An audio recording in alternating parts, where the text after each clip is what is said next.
Walk into any high-end bar and ask for their best vodka. Chances are, the bartender will reach for a bottle proudly proclaiming distilled from grain or made from wheat.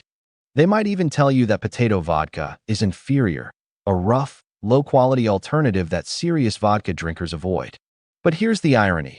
For centuries, the world's most legendary vodka drinking cultures, Poland and Russia, built their reputations on potato vodka. The spirit that defined Eastern European drinking culture, that survived wars, revolutions, and prohibition, that became synonymous with vodka itself, was made from potatoes.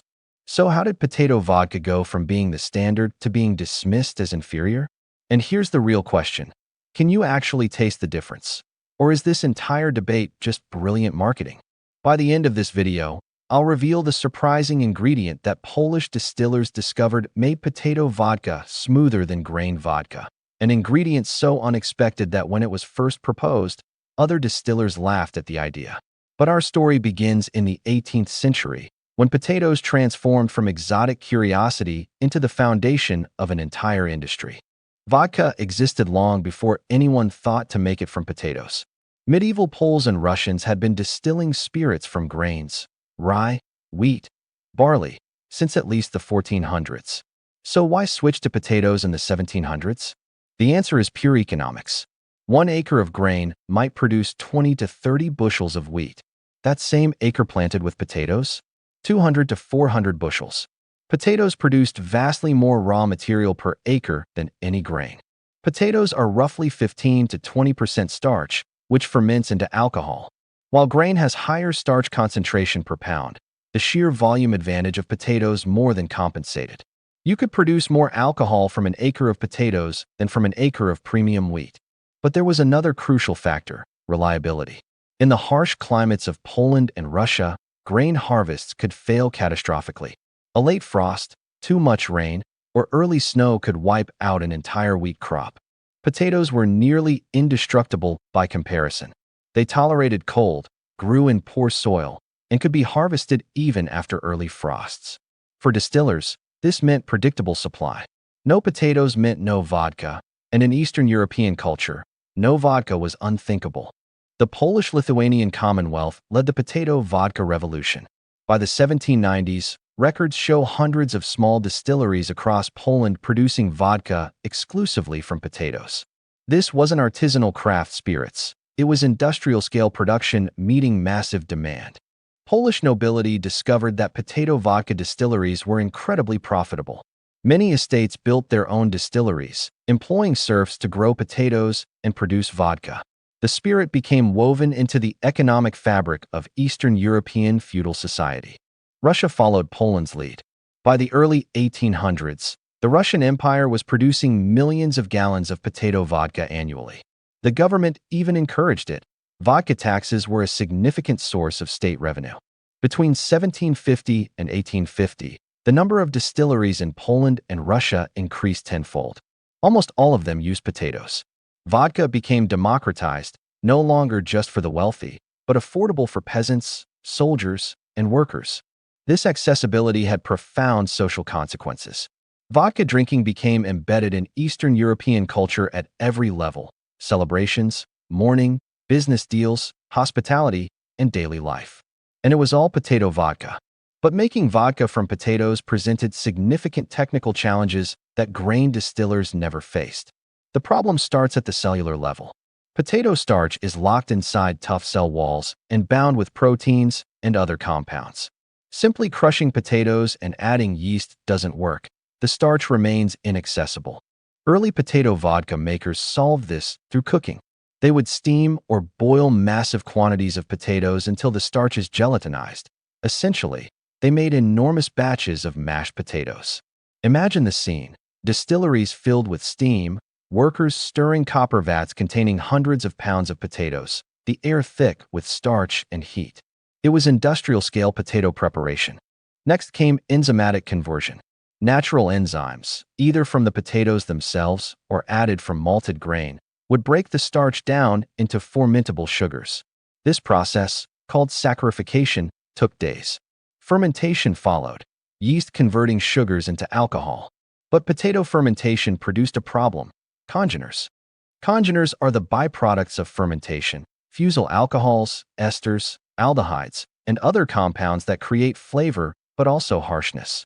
Potato fermentation produced more congeners than grain fermentation, giving early potato vodka a rougher character. This is where distillation became crucial. Early pot stills could only remove so many congeners. The vodka was drinkable but harsh. You could definitely taste the potato origin. The invention of the column still in the early 1800s revolutionized potato vodka.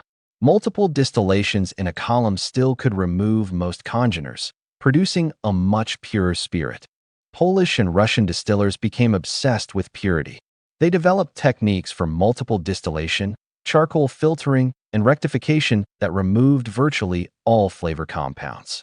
This pursuit of purity became the defining characteristic of vodka as a category. Unlike whiskey or rum, which celebrated flavor from their base ingredients, vodka aimed for tastelessness, pure ethanol, and water. By the late 1800s, the best Polish potato vodka distillers could produce spirits so pure that even experts struggled to identify the base ingredient. The potato origin was erased through technical mastery. Polish potato vodkas began winning international competitions.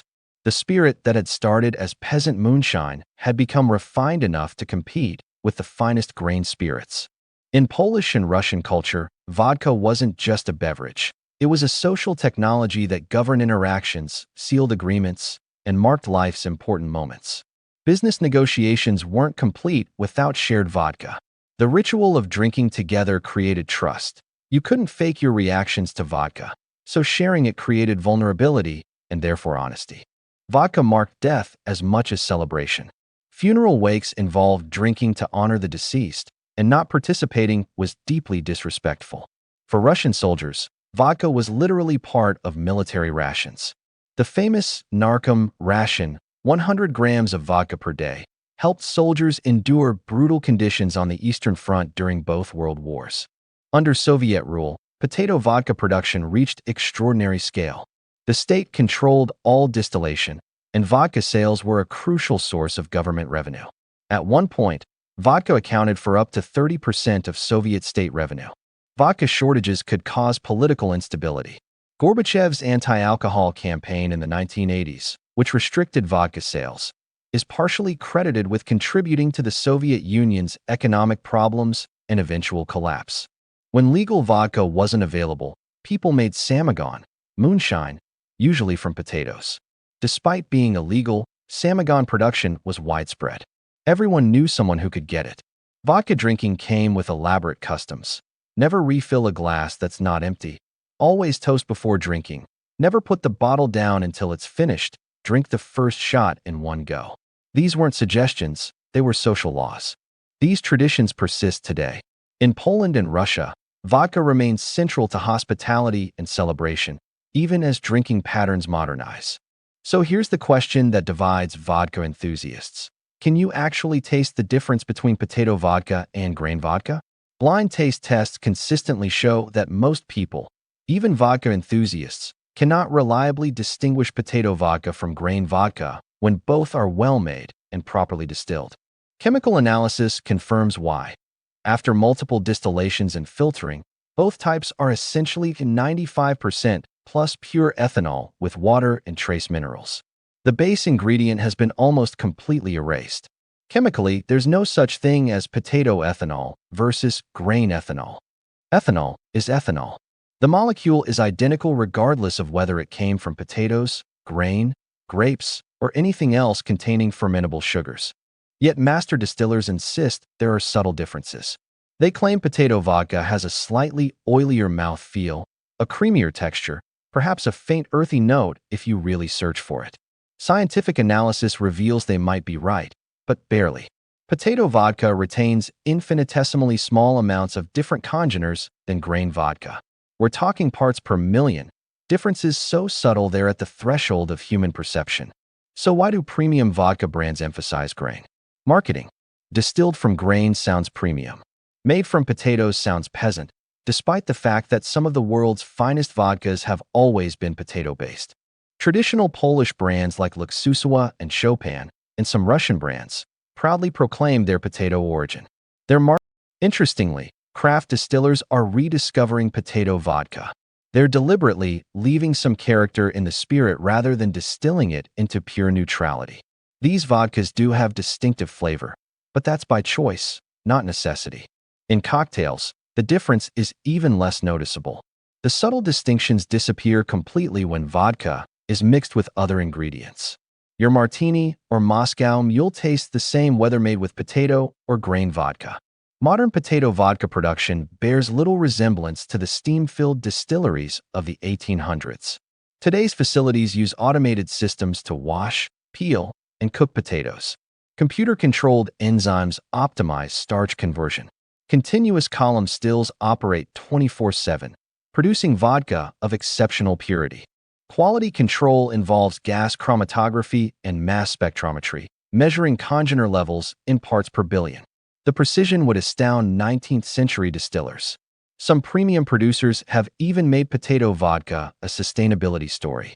Potatoes require less water than grain, grow in marginal soils, and can be part of crop rotation systems that improve soil health.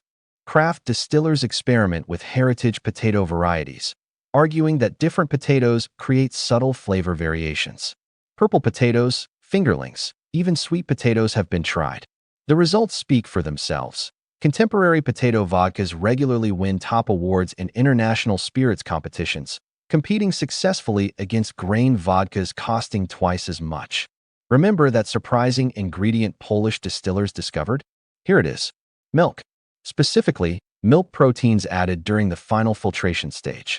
It sounds absurd, adding dairy to vodka, but milk proteins are incredibly effective at binding with trace impurities and congeners. They attract these molecules, clump together, and can be filtered out, taking the harshness with them. Polish distillers stumbled on this in the late 1800s. Other distillers initially mocked it, but blind tastings proved it worked. Milk-treated potato vodka was noticeably smoother. Today, some premium vodkas still use this technique, though they often don't advertise it. The milk proteins are completely removed, leaving no lactose or dairy taste, just exceptionally smooth vodka. It's a perfect metaphor for potato vodka itself, an unexpected solution that works brilliantly but requires open-mindedness to appreciate. So the next time someone tells you grain vodka is inherently superior to potato vodka, you'll know the truth. Both can be excellent, both can be mediocre, and the difference has more to do with distillation skill than raw material.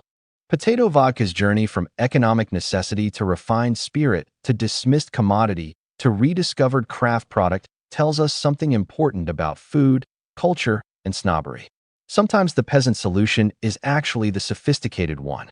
Sometimes the efficient choice becomes the traditional one. And sometimes the base ingredient matters less than the skill, care, and tradition with which it's transformed.